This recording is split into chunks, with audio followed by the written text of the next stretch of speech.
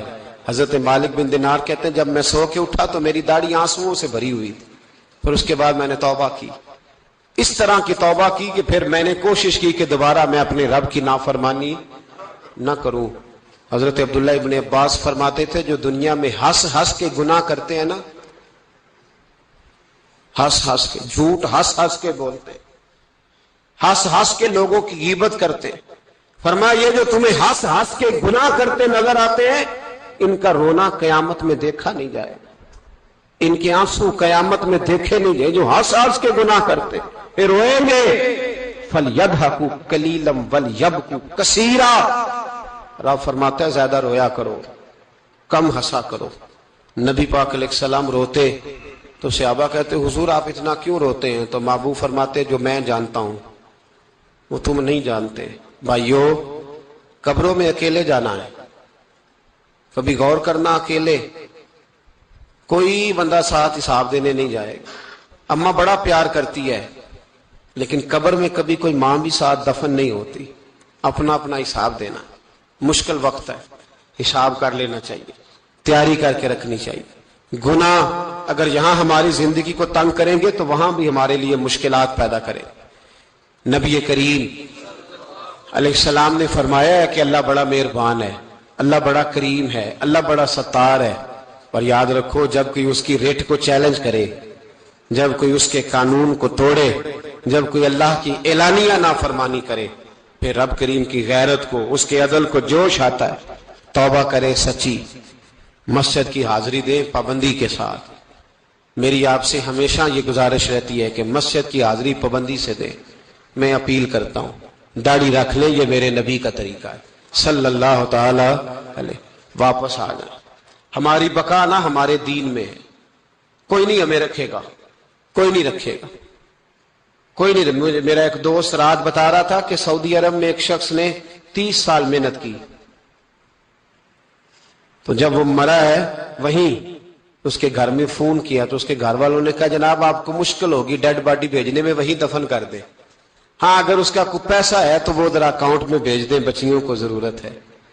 او بھائی تو اکیلا جائے گا، تیرے لیے مشکل ہو جائے۔ اپنے بھی ساتھ یقین کریں، بچے دعائیں کرانے آتے ہیں، کہتے ہیں حضرت جی دعا کریں اللہ اماں کی سختی معاف کر دے۔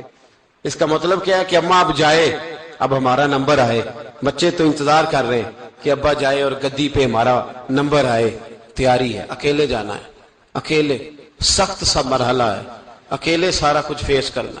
آج توبہ کریں، وہاں کے کیڑے یہاں رہ کے مارے، اپنے ساتھ ظلم نہ کریں۔ ہم اس قابل نہیں کہ وہاں جا کے مقابلہ کر سکیں۔ بچیں، اپنے آپ کو محفوظ کریں، بچائیں، حساب اپنا اپنا دینا ہے۔ کسی باپ نے اگر اپنے بچوں کو حرام کھلایا تو بچے تو نہیں کہہ رہے تھے نا کہ حرام لے کے آ، تو باپ نے حساب دینا، والد نے۔ لہذا مہربانی فرمائیں، اپنے اوپر رحم کھائیں، اپنے آپ کو سنواریں۔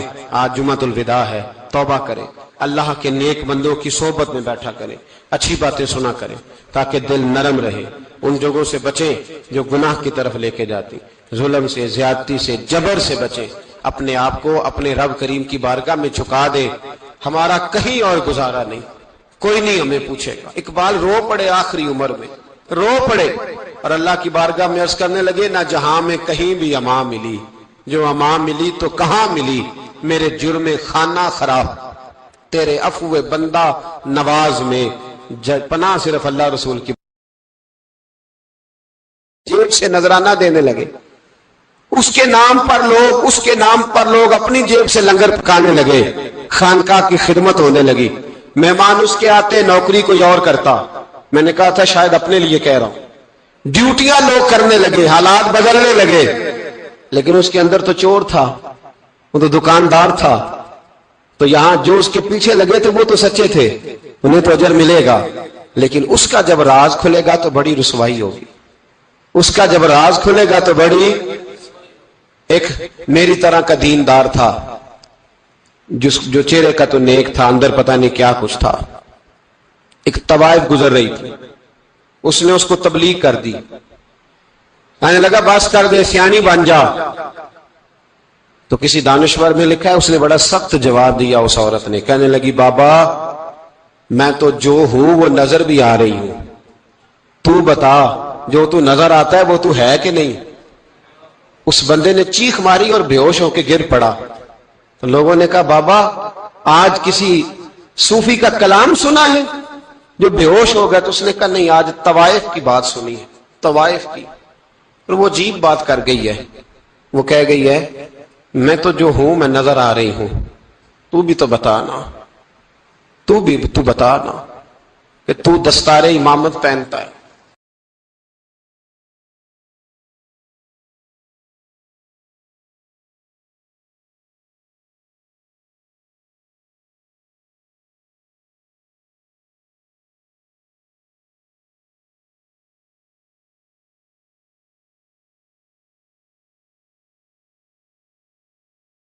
پڑھیے لا الہ الا اللہ ہو، لا الہ الا اللہ. کسی نے پوچھا